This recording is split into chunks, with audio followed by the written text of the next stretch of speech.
ವೇದಿಕೆ ಮೇಲಿರ್ತಕ್ಕಂಥ ಎಲ್ಲ ಆತ್ಮೀಯ ಸಚಿವರುಗಳೇ, ಮಾಜಿ ಸಚಿವರುಗಳೇ, ಸಂಸದರೇ, ಶಾಸಕ ಮಿತ್ರರೇ,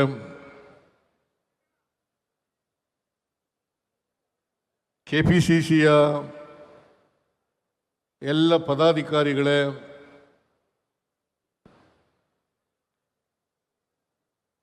ಇಲ್ಲಿ ಆಗಮಿಸಿರ್ತಕ್ಕಂಥ ಜಿಲ್ಲಾ ಕಾಂಗ್ರೆಸ್ ಸಮಿತಿಗಳ ಅಧ್ಯಕ್ಷರುಗಳೇ, ಪದಾಧಿಕಾರಿಗಳೇ, ಎಲ್ಲ ಮುಖಂಡರುಗಳೇ, ಕಾರ್ಯಕರ್ತ ಬಂಧುಗಳೇ, ತಾಯಂದಿರೇ, ಮಾಧ್ಯಮದ ಎಲ್ಲ ಸ್ನೇಹಿತರೆ,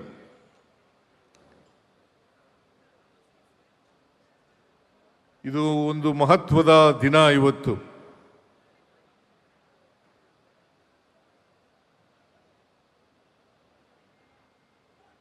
ಶ್ರೀ ಹರಿಪ್ರಸಾದ್ ಅವರು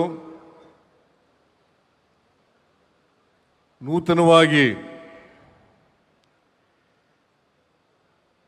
ಕೆಪಿಸಿಸಿ ಅಧ್ಯಕ್ಷ ಸ್ಥಾನವನ್ನು ಅಲಂಕರಿಸಿದ್ದಾರೆ.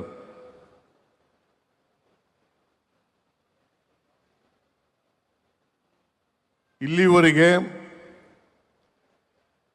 ಡಿ ಕೆ ಶಿವಕುಮಾರ್ ಅವರು ಅಧ್ಯಕ್ಷರಾಗಿದ್ದರು. ನಾನು ಈ ಸಂದರ್ಭದಲ್ಲಿ ನೂತನವಾಗಿ ಅಧ್ಯಕ್ಷರಾಗಿ ಆಯ್ಕೆಯಾಗಿರ್ತಕ್ಕಂಥ ಹರಿಪ್ರಸಾದ್ ಅವರಿಗೆ ನನ್ನ ವತಿಯಿಂದ ಮತ್ತು ನಿಮ್ಮೆಲ್ಲರ ವತಿಯಿಂದ ಅಭಿನಂದನೆಗಳನ್ನು ಸಲ್ಲಿಸಲಿಕ್ಕೆ ಬಯಸ್ತಾ ಇದ್ದೇನೆ. ಹಾಗೆಯೇ ಇಲ್ಲಿವರೆಗೆ ಅಧ್ಯಕ್ಷರಾಗಿ ಕೆಲಸ ಮಾಡಿದಂಥ ಶ್ರೀ ಡಿ ಕೆ ಶಿವಕುಮಾರ್ ಅವರಿಗೆ ಧನ್ಯವಾದಗಳನ್ನು ಈ ಸಂದರ್ಭದಲ್ಲಿ ಹೇಳಲಿಕ್ಕೆ ಬಯಸ್ತಾ ಇದ್ದೇನೆ.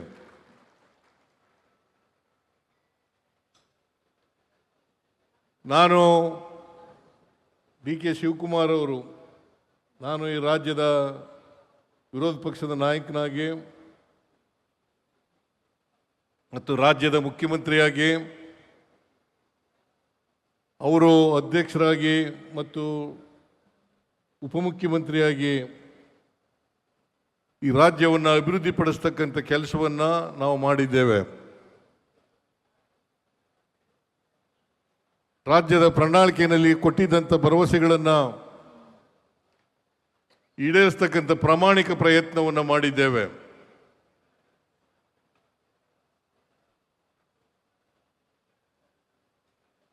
ಹೈಕಮಾಂಡ್ನವರು ನಾವು ತೀರ್ಮಾನ ಮಾಡಿದಂಥ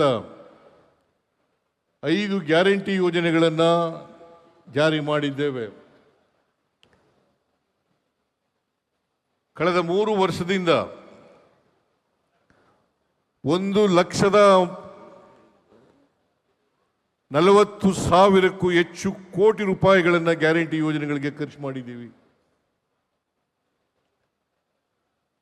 ವಿರೋಧ ಪಕ್ಷದವರು ಹೇಳ್ತಾ ಇದ್ರು, ಗ್ಯಾರಂಟಿ ಯೋಜನೆಗಳನ್ನು ಜಾರಿ ಮಾಡಲಿಕ್ಕೆ ಸಾಧ್ಯ ಇಲ್ಲ.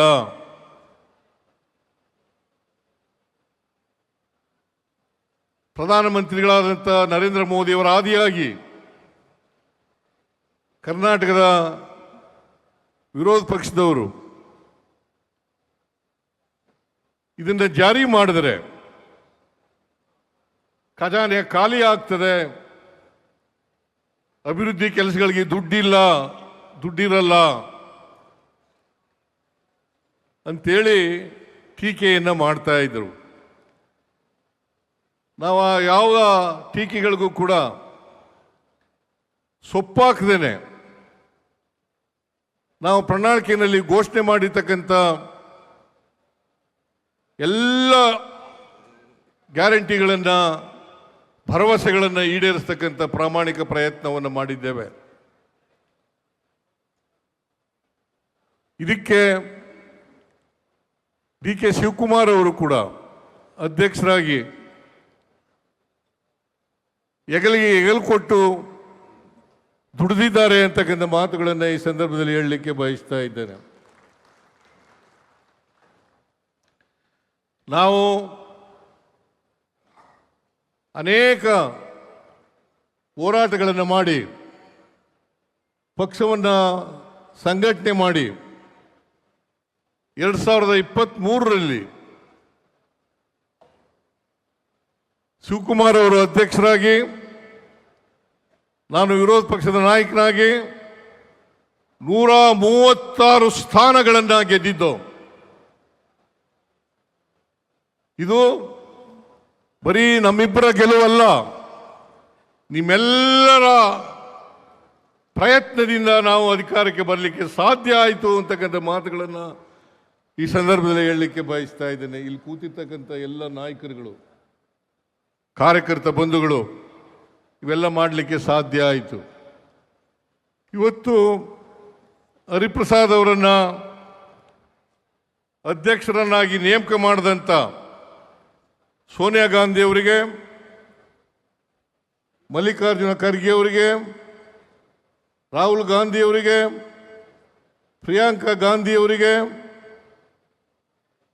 ವೇಣುಗೋಪಾಲ್ ಅವರಿಗೆ, ಸುರ್ಜೇವಾಲಾ ಅವರಿಗೆ ನಾನು ಹೃತ್ಪೂರ್ವಕವಾಗಿ ಅಭಿನಂದನೆ ಧನ್ಯವಾದಗಳನ್ನು ಹೇಳಲಿಕ್ಕೆ ಬಯಸ್ತಾ ಇದ್ದೇನೆ. ಹರಿಪ್ರಸಾದ್ ಅವರು ಕೆಳ ಹಂತದಿಂದ ಬಂದವರು, ಸಾಮಾನ್ಯ ಕುಟುಂಬದಿಂದ ಬಂದಂಥವರು. ಸಾಮಾನ್ಯ ಕಾರ್ಯಕರ್ತನಾಗಿ ಸುಮಾರು 1972ನೇ ಇಸ್ವಿ ಇಂದ ಇಲ್ಲಿವರೆಗೆ ಸುಮಾರು 5 ದಶಕಗಳ ಕಾಲ ಕಾಂಗ್ರೆಸ್ ಪಕ್ಷದ ಕಾರ್ಯಕರ್ತನಾಗಿ ನಿಷ್ಠೆಯಿಂದ ಸೇವೆಯನ್ನು ಮಾಡಿದ್ದಾರೆ. ಅವರು ವಿದ್ಯಾರ್ಥಿ ನಾಯಕನಾಗಿ, ಯೂತ್ ಕಾಂಗ್ರೆಸ್, ಯುವ ಕಾಂಗ್ರೆಸ್ನ ನಾಯಕನಾಗಿ ಅನೇಕ ರಾಜ್ಯಗಳಲ್ಲಿ ಉಸ್ತುವಾರಿಯನ್ನು ವಹಿಸ್ಕೊಂಡು ಸೇವಾದಳದ ಅಧ್ಯಕ್ಷನಾಗಿ ಕೆಲಸ ಕೂಡ ಮಾಡಿದ್ದಾರೆ. ಅಂಥವರು ಇವತ್ತು ಬಹಳ ಮಹತ್ತರವಾದಂಥ ಜವಾಬ್ದಾರಿಯನ್ನು ಹೊತ್ಕೊಂಡಿದ್ದಾರೆ.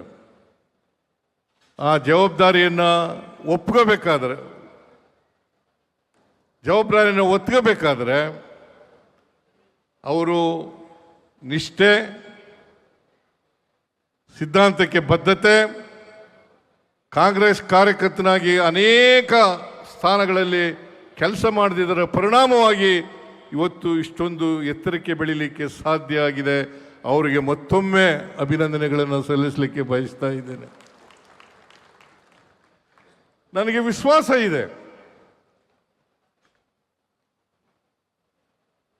ಹರಿಪ್ರಸಾದ್ ಅವರು ಸಿದ್ಧಾಂತಕ್ಕೆ ಬದ್ಧರಾಗಿರೋದ್ರಿಂದ ಕಾಂಗ್ರೆಸ್ ಅನ್ನು ಬಲಪಡಿಸ್ತಕ್ಕಂಥ ಶಕ್ತಿ ಇದೆ. ಕಾಂಗ್ರೆಸ್ನ ಮೂಲ ಸಿದ್ಧಾಂತ ಏನಿದೆ,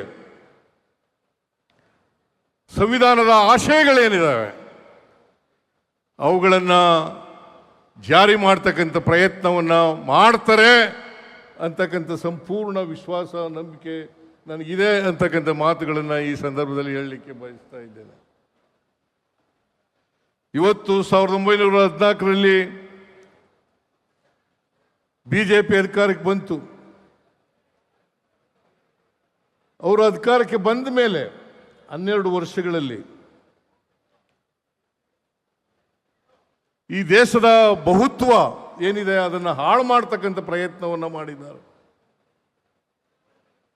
ಭಾರತ ದೇಶ ಅನೇಕ ಜಾತಿಗಳು, ಅನೇಕ ಧರ್ಮಗಳು, ಅನೇಕ ಸಂಸ್ಕೃತಿಗಳಿಂದ ಕೂಡಿರ್ತಕ್ಕಂಥ ದೇಶ.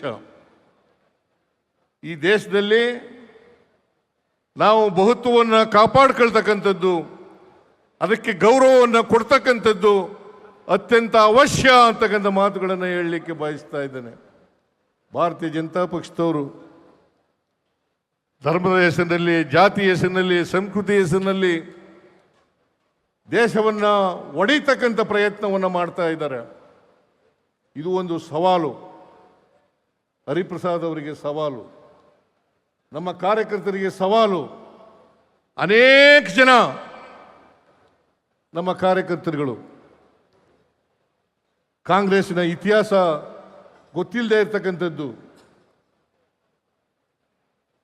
ಸ್ವಾತಂತ್ರ್ಯ ಹೋರಾಟದಲ್ಲಿ ನಮ್ಮ ಪಾತ್ರ ಏನು ಅಂತಕ್ಕಂಥದ್ದು ಗೊತ್ತಿರ್ತಕ್ಕಂಥದ್ದು, ಸಂವಿಧಾನದ ಮೂಲ ಉದ್ದೇಶಗಳು ಏನು ಅಂತಕ್ಕಂಥದ್ದು ಗೊತ್ತಿಲ್ಲದೆ ಇರತಕ್ಕಂಥದ್ದು ಅನೇಕ ಕಾರ್ಯಕರ್ತರಿದ್ದಾರೆ.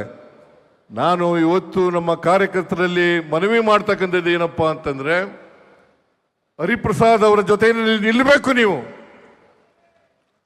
ನಮ್ಮ ಸಿದ್ಧಾಂತ ಏನಿದೆ, ಸಂವಿಧಾನದ ಮೂಲ ಆಶಯಗಳೇನಿದ್ದಾವೆ, ಆ ಆಶಯಗಳನ್ನು, ಸಂವಿಧಾನವನ್ನು ಜಾರಿ ಮಾಡ್ತಕ್ಕಂಥ ಪ್ರಯತ್ನವನ್ನು ಮಾಡಬೇಕು. ಅಷ್ಟೇ ಅಲ್ಲ, ಇನ್ನೂ ಒಂದು ಹೆಜ್ಜೆ ಮೂಲೆ ಹೋಗಿ ಜಿಲ್ಲಾ ಮಟ್ಟದಲ್ಲಿ, ತಾಲೂಕು ಮಟ್ಟದಲ್ಲಿ, ಬೂತ್ ಮಟ್ಟದಲ್ಲಿ ಶಿಬಿರಗಳನ್ನು ಏರ್ಪಾಡು ಮಾಡ್ತಕ್ಕಂಥ ಪ್ರಯತ್ನವನ್ನು ಮಾಡಬೇಕು. ಇವತ್ತು ನಮ್ಮ ಮೂಲ ಉದ್ದೇಶ, ಸಂವಿಧಾನದ ಮೂಲ ಉದ್ದೇಶ ಈಡೇರದೇ ಇರತಕ್ಕಂಥ ಪ್ರಯತ್ನವನ್ನು ಮಾಡ್ತಾ ಇದ್ದೀವಿ. ಅದಕ್ಕೋಸ್ಕರನೇ ನಾನು ಮುಖ್ಯಮಂತ್ರಿಯಾಗಿರುವಾಗ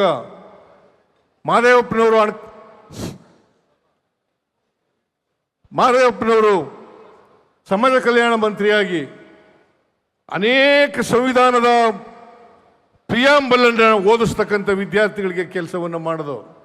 ಇದರ ಉದ್ದೇಶ ಸಂವಿಧಾನ ಎಲ್ರಿಗೂ ಕೂಡ ಗೊತ್ತಾಗಬೇಕು, ಸಂವಿಧಾನದ ಮೂಲ ಉದ್ದೇಶಗಳು ಗೊತ್ತಾಗಬೇಕು, ನಮ್ಮ ಸಮಾಜದ ಅಲ್ಲಿರ್ತಕ್ಕಂಥ ಬಹುತ್ವವನ್ನು ಕಾಪಾಡ್ತಕ್ಕಂಥದ್ದು ಅತ್ಯಂತ ಅವಶ್ಯ ಅಂತಕ್ಕಂಥ ಮಾತುಗಳನ್ನು ಹೇಳಲಿಕ್ಕೆ ಬಯಸ್ತಾ ಇದ್ದೇನೆ. ನನಗೆ ಸಂಪೂರ್ಣ ವಿಶ್ವಾಸ ಇದೆ, ಹರಿಪ್ರಸಾದ್ ಅವರು RSSನ ವಿರುದ್ಧವಾಗಿ, BJPಯ ವಿರುದ್ಧವಾಗಿ ಹೋರಾಟದ ಪ್ರಯತ್ನವನ್ನು ಮಾಡ್ತಾ ಇದ್ದಾರೆ. ಆ ಪ್ರಯತ್ನ ನಮ್ಮ ಕಾರ್ಯಕರ್ತರು, ಎಲ್ಲ ಕಾರ್ಯಕರ್ತರಲ್ಲೂ ಕೂಡ ಬರಬೇಕು. ಆ ಪ್ರಯತ್ನ ಎಲ್ಲ ಕಾರ್ಯಕರ್ತರಲ್ಲೂ ಪ್ರಯತ್ನ ಮಾಡಬೇಕು. ಈ ಪ್ರಯತ್ನ ಮಾಡಿದಾಗ ಮಾತ್ರ ನಾವು ದೇಶವನ್ನು ಉಳಿಸಲಿಕ್ಕೆ, ಸಂವಿಧಾನವನ್ನು ಉಳಿಸಲಿಕ್ಕೆ ಸಾಧ್ಯ ಆಗ್ತದೆ ಅಂತಕ್ಕಂಥ ಮಾತುಗಳನ್ನು ಈ ಸಂದರ್ಭದಲ್ಲಿ ಹೇಳಲಿಕ್ಕೆ ಬಯಸ್ತಾ ಇದ್ದೀನಿ. ಅದನ್ನು ಮಾಡಲೇಬೇಕು. ಆಗದೆ ಇಲ್ಲದೆ ಹೋದರೆ BJP ಸುಳ್ಳುಗಳ ಮೂಲಕ ಸಾಮಾಜಿಕ ಜಾಲತಾಣದ ಮೂಲಕ, ಆಮೇಲೆ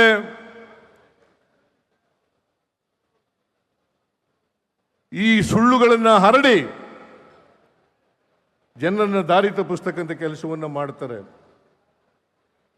ಜಾತಿ, ಧರ್ಮ, ಒಂದು ರಾಷ್ಟ್ರ, ಒಂದು ನೇಷನ್, ಒಂದು ಚುನಾವಣೆ ಅಂತಕ್ಕಂಥ ಮಾತುಗಳನ್ನು ಹೇಳಿ ಅವರು, ಯಾಕಂತಂದರೆ ಕೊನೆಯಲ್ಲಿ ಡಿಕ್ಟೇಟರ್ಶಿಪ್ನಲ್ಲಿ ನಂಬಿಕೆ ಇಟ್ಕೊಂಡಿರ್ತಕ್ಕಂಥವರು ಭಾರತೀಯ ಜನತಾ ಪಕ್ಷದವರು. ಯಾಕಂತಂದರೆ ಎಡ್ಗೆ ವಾರ್ RSS ಸಂಸ್ಥಾಪಕ ಅವರು ಅವರ ಸ್ನೇಹಿತರನ್ನು ಕಳಿಸ್ತಾರೆ ವಿದೇಶಕ್ಕೆ. ಮುಸೋಲಿನಿ, ಇಟಲಿಯ ಮುಸೋಲಿನಿ, ಜರ್ಮನಿಯ ಹಿಟ್ಲರ್ ಅವರು ಯಾವ ರೀತಿ ನಡೆಸ್ತಾ ಇದ್ದಾರೆ ಅಂತಕ್ಕಂಥ ಹಿಟ್ಲರ್ನ ಆಡಳಿತ, ಮುಸೋಲಿನಿ ಆಡಳಿತವನ್ನು ಈ ದೇಶದಲ್ಲಿ ಹುಟ್ಟಾಕ್ಲಿಕ್ಕೆ ಪ್ರಯತ್ನವನ್ನು ಮಾಡ್ತಾ ಇದ್ದಾರೆ. ಅವ್ರಿಗ್ಯಾರಿಗೂ ಕೂಡ BJPಯವ್ರಿಗಾಗಲಿ RSSನವ್ರಿಗಾಗಲಿ ನಮ್ಮ ಸಂವಿಧಾನದ ಬಗ್ಗೆ ನಂಬಿಕೆ ಇಲ್ಲ. ಸಂವಿಧಾನದ ವಿರೋಧಿಗಳು ಈ ದೇಶದಲ್ಲಿ ಯಾರು ಇದ್ರೆ ಅವರು RSSನವರು ಮತ್ತು BJPಯವರು ಅಂತಕ್ಕಂಥದ್ದನ್ನು ನಾವು ಮರೀಲಿಕ್ಕೆ ಸಾಧ್ಯ ಇಲ್ಲ. ಅದಕ್ಕೋಸ್ಕರ ಹಿಂದೂ ರಾಷ್ಟ್ರ ಮಾಡಲಿಕ್ಕೆ ಹೊರಟಿದ್ದಾರೆ. ಇದು ಮಾಡಲಿಕ್ಕೆ ಸಾಧ್ಯ ಇಲ್ಲ. ನಮ್ಮ ಕಾರ್ಯಕರ್ತರು ಬಿಡಕೂಡದು. ನಾವು ಯಾವತ್ತೂ ಕೂಡ ಬಹುತ್ವದ ಪರವಾಗಿರ್ತಕ್ಕಂಥವರು, ಬಹುತ್ವವನ್ನು ರೂಪಿಸ್ತಕ್ಕಂಥ ಕೆಲಸವನ್ನು ಮಾಡ್ತಕ್ಕಂಥದ್ದು, ಅದನ್ನು ಮುಂದುವರಿಸ್ತಕ್ಕಂಥ ಕೆಲಸವನ್ನು ಮಾಡ್ತಕ್ಕಂಥದ್ದು. ಈಗ ಹರಿಪ್ರಸಾದ್ ಅವರು ಕೇವಲ ಚುನಾವಣೆಗೋಸ್ಕರ ಮಾಡಿರ್ತಕ್ಕಂಥದ್ದಲ್ಲ. ಅದು 2028, 29 ಆ ಚುನಾವಣೆ ಅಲ್ಲ. ಅದಕ್ಕಿಂತ ಮಿಗಿಲಾಗಿ ನಮ್ಮ ಪಕ್ಷದ ಸಿದ್ಧಾಂತ ಗೊತ್ತಾಗಬೇಕು, ಇತಿಹಾಸ ಗೊತ್ತಾಗಬೇಕಲ್ಲ, ಪಕ್ಷದ ಇತಿಹಾಸ ಗೊತ್ತಾಗಬೇಕಲ್ಲ. ಅನೇಕ ಜನ ಸೆಕ್ಯುಲರಿಸಮ್ಗೆ ನಂಬಿಕೆ ಇಲ್ಲೇ ಇರ್ತಕ್ಕಂಥವ್ರು ಇದ್ದಾರೆ. ಇದನ್ನ ಗಟ್ಟಿಗೊಳಿಸ್ತಕ್ಕಂಥ ಪಕ್ಷವನ್ನು ಗಟ್ಟಿಗೊಳಿಸ್ತಕ್ಕಂಥ ಪಕ್ಷದ ಸಿದ್ಧಾಂತವನ್ನು ಗಟ್ಟಿಗೊಳಿಸ್ತಕ್ಕಂಥ ಕೆಲಸವನ್ನು ಮಾಡಬೇಕು. ಈ ಕೆಲಸ ಹರಿಪ್ರಸಾದ್ ಮಾಡ್ತಾರೆ ಅಂತಕ್ಕಂಥ ನಂಬಿಕೆ ಇದೆ, ವಿಶ್ವಾಸ ಇದೆ. ಯಾಕೆಂದರೆ ಅವರ ಹೋರಾಟನ ನೋಡಿದ್ದೀನಿ ನಾನು. ಅವರು ಯಾವತ್ತೂ ಕೂಡ RSS ವಿರುದ್ಧವಾಗಿ, BJP ವಿರುದ್ಧವಾಗಿ, ಕೋಮುವಾದಿ ವಿರುದ್ಧವಾಗಿ ಕೆಲಸ ಮಾಡ್ತಕ್ಕಂಥ ವ್ಯಕ್ತಿ ಅಂತಕ್ಕಂಥದ್ದನ್ನು ನಾನು ಅರ್ಥ ಮಾಡ್ಕೊಂಡಿದ್ದೇನೆ. ಅದರಿಂದ ಇವತ್ತು ಪುನರ್ನಿರ್ಮಾಣ ಆಗಬೇಕು. ಮತ್ತೆ ಸ್ವಾತಂತ್ರ್ಯ, ಸಮಾನತೆ, ಭ್ರಾತೃತ್ವ ಈ ದೇಶದಲ್ಲಿ, ಈ ಸಮಾಜದಲ್ಲಿ ಎಸ್ಟಾಬ್ಲಿಷ್ ಆಗಿ ನಾವು ಈ ದೇಶವನ್ನು ಮುಂದೆ ಮಾಡಿಸ್ತಕ್ಕಂಥ ಕೆಲಸವನ್ನು ಮಾಡಬೇಕು. ಅದಕ್ಕೆ ನಮ್ಮ ಎಲ್ಲ ಕಾರ್ಯಕರ್ತರು ಕೂಡ ಗಟ್ಟಿಯಾಗಿ, ಸಿದ್ಧಾಂತದ ಗಟ್ಟಿಯಾಗಿ ಕೆಲಸ ಮಾಡ್ತಕ್ಕಂಥ ಕೆಲಸವನ್ನು ಮಾಡಬೇಕು. ಇದರಿಂದ ಬರೀ ಕಾರ್ಯಕರ್ತರು ಕಾಂಗ್ರೆಸ್ ಪಕ್ಷಕ್ಕೆ ಬೆಂಬಲವನ್ನು ಕೊಡೋದರ ಜೊತೆಗೆ, ಸಿದ್ಧಾಂತಕ್ಕೆ ಬದ್ಧತೆಯನ್ನು ಪ್ರದರ್ಶನ ಮಾಡ್ತಕ್ಕಂಥ ಕೆಲಸವನ್ನು ಮಾಡಬೇಕು. ಆ ಕೆಲಸವನ್ನು ಮುಂದಿನ ದಿನಗಳಲ್ಲಿ ಮಾಡಲಿ ಅಂತಕ್ಕಂಥ ಮಾತುಗಳನ್ನು ಹೇಳಿ 2028ರಲ್ಲಿ ಈಗಾಗಲೇ ಮಲ್ಲಿಕಾರ್ಜುನ ಖರ್ಗೆಯವರು ಹೇಳಿದ್ದಾರೆ, DK ಶಿವಕುಮಾರ್ ಕೂಡ ಹೇಳಿದ್ದಾರೆ, ಹರಿಪ್ರಸಾದ್ ಕೂಡ ಹೇಳಿದ್ದಾರೆ, ನಾವೇ ಅಧಿಕಾರಕ್ಕೆ ಬರ್ತೀವಿ.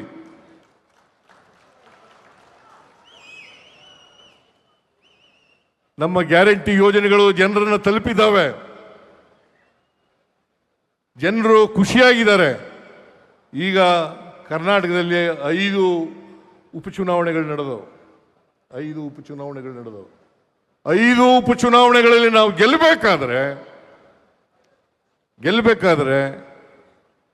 ಜನರ ಪ್ರೀತಿ ವಿಶ್ವಾಸವನ್ನು ಉಳಿಸ್ಕೊಂಡಿದ್ದೇವೆ ಅಂತಕ್ಕಂಥ ಮಾತುಗಳನ್ನು ಈ ಸಂದರ್ಭದಲ್ಲಿ ಹೇಳಲಿಕ್ಕೆ ಬಯಸ್ತಾ ಇದ್ದೇನೆ. ಆದ್ದರಿಂದ ನೀವೆಲ್ಲರೂ ಕೂಡ ಹರಿಪ್ರಸಾದ್ ಅವರ ನಾಯಕತ್ವದಲ್ಲಿ ಪಕ್ಷವನ್ನು ಗಟ್ಟಿಯಾಗಿ ಮಾಡ್ತಕ್ಕಂಥ ಕೆಲಸವನ್ನು ಮಾಡಿ 2028ರಲ್ಲಿ ಅಧಿಕಾರಕ್ಕೆ ನಾವೇ ಬರ್ತೀವಿ. 29ರಲ್ಲೂ ಕೂಡ ನಾವೇ ಅಧಿಕಾರಕ್ಕೆ ಬರ್ತೀವಿ.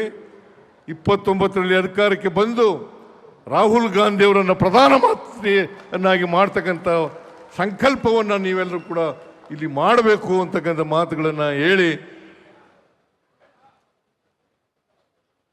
ಹರಿಪ್ರಸಾದ್ ಅವರ ನಾಯಕತ್ವದಲ್ಲಿ ಪಕ್ಷ ಸದೃಢವಾಗಲಿ, ಬಲವಾಗಿ ಬೆಳೀಲಿ ಅಂತ ಮಾತುಗಳನ್ನು ಹೇಳಿ, ನನ್ನ ಸಹಕಾರವನ್ನು ಸಂಪೂರ್ಣವಾಗಿ ಅವ್ರ ಜೊತೆಯಲ್ಲಿ ದಾರೆ ಎರಿತೇನೆ ಅಂತಕ್ಕಂಥ ಮಾತುಗಳನ್ನು ಹೇಳಿ ನನ್ನ ಮಾತುಗಳನ್ನು ಮುಗಿಸ್ತೇನೆ. ಯಾಕಂದರೆ ಭಾಳ ಜನ ಹೊರಟೋಗಿದ್ದಾರೆ, ನೀವು ಕೂಡ ಹೋಗ್ಲಿಕ್ಕೆ ತಯಾರಾಗಿದ್ದೀರಿ. ಹೆಚ್ಚಿನ ವಿಡಿಯೋಗಳಿಗೆ ಪ್ರತಿಧ್ವನಿ ಯೂಟ್ಯೂಬ್ ಚಾನೆಲ್ ಸಬ್ಸ್ಕ್ರೈಬ್ ಮಾಡಿ, ಬೆಲ್ ಐಕಾನ್ ಕ್ಲಿಕ್ ಮಾಡಿ.